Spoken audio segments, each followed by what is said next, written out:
suatu hari tanpa janjian kita keluar rumah, ternyata barengan dengan dia.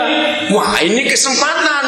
Karena barengan, mau tak tanyai nama bapak siapa, kerja apa, dari mana. Nah, karena sudah 3 bulan tetangga nggak pernah ngomong, maka waktu dia keluar rumah kan kita pasang kuda-kuda.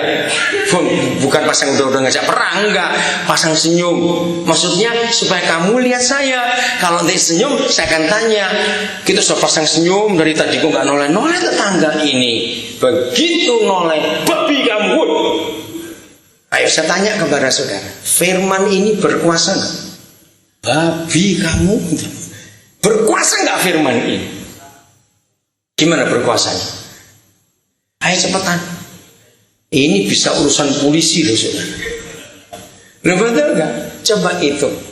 Babi kamu tuh cuma 8 huruf. Itu nggak percaya kamu? Bayangkan firman yang cuma 8 huruf.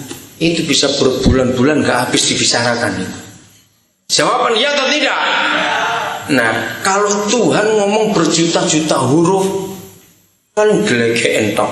Maaf saya berkata, kita gak pernah bahas lagi, kita gak pernah ngomongin lagi.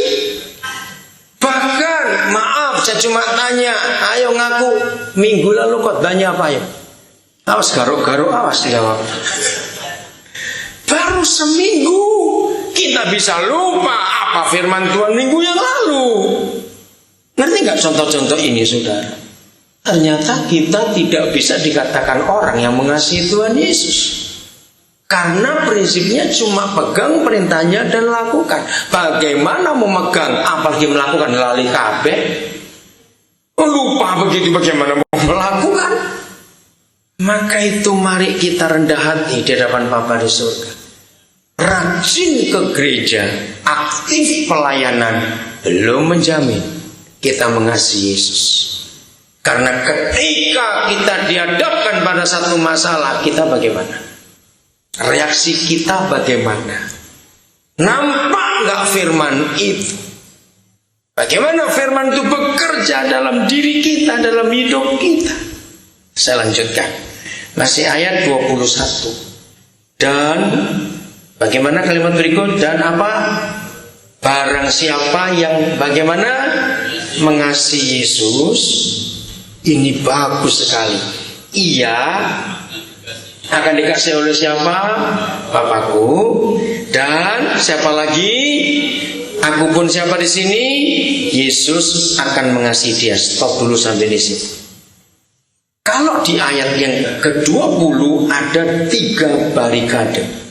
Sekarang di ayat 21, coba saya tanya, berapa pribadi yang mengasihi kita karena kita mengasihi dia? Berapa pribadi? 2. Siapa dan siapa?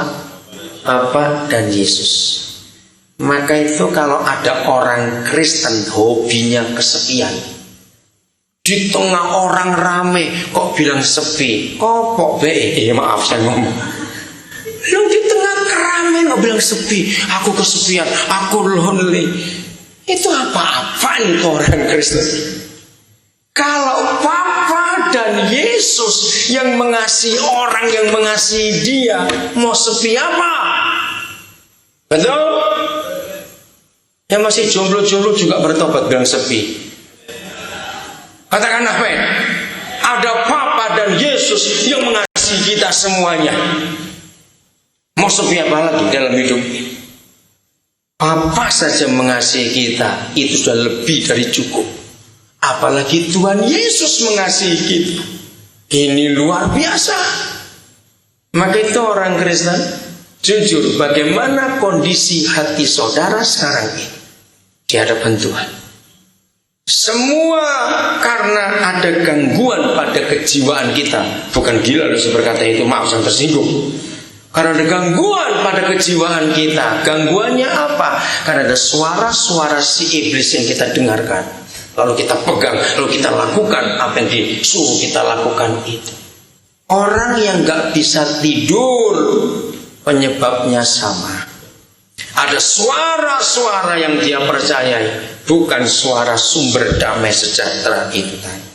Belum selesai loh saudara. Ayat tadi itu sudah hebat bukan? Lihat kalimat terakhir ayat 21. Belum selesai. Setelah Bapa dan Tuhan Yesus sama-sama mengasihi kita, yang mengasihi Dia karena kita memegang perintahnya dan melakukannya. Lihat kalimat terakhir 21. Dan akan bagaimana? Menyatakan diriku kepadanya. Saya kagum melihat firman ini. Bukankah mengasihi kita itu sudah cukup?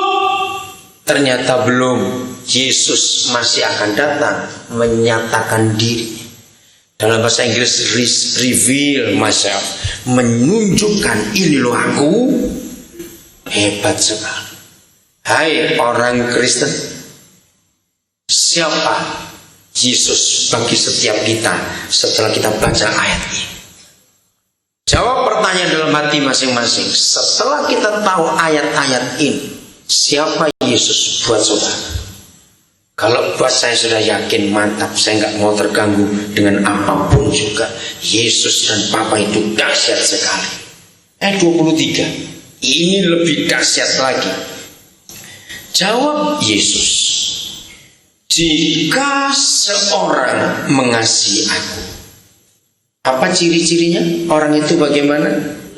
Menuruti firman-Ku.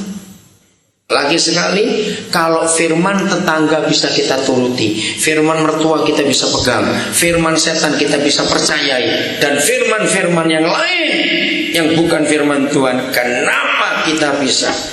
Berbahagialah setiap kita jika kita menuruti firman-Nya sumber damai sejahtera itu.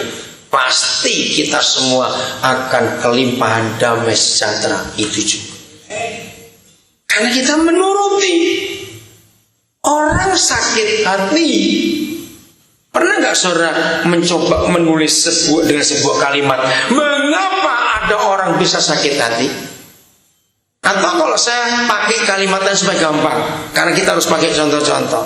Mengapa orang budek gak pernah bisa diomongin orang dan gak bisa sakit hati? Coba jawab.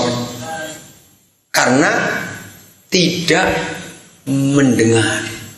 Sama kalau kita budek terhadap firman iblis, kita nggak akan pernah stres, nggak akan pernah sakit macam-macam, nggak akan macam-macam lagi.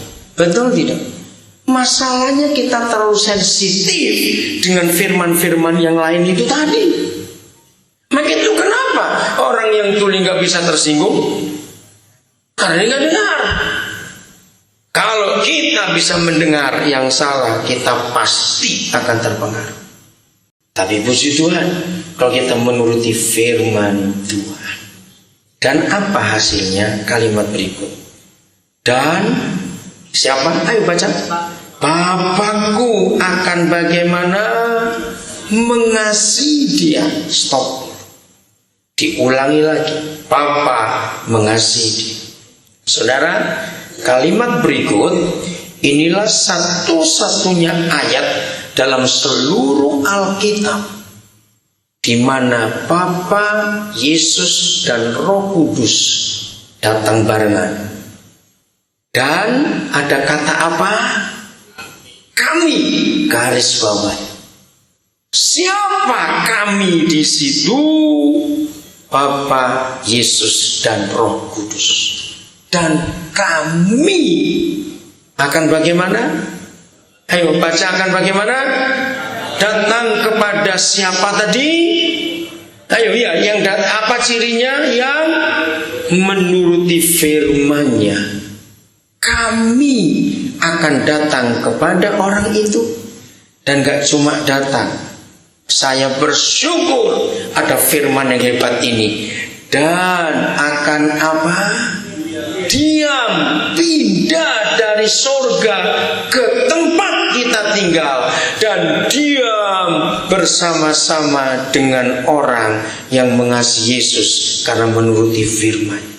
Kami, garis bawah itu. Apa dampaknya? Dengarkan saudara. Kalau semua orang Kristen menggenapi ayat-ayat ini, maka di tengah kesulitan, penderitaan, tantangan apa saja, Yesus dan Bapa dan Roh Kudus tetap akan kelihatan dalam hidup kita. Amin.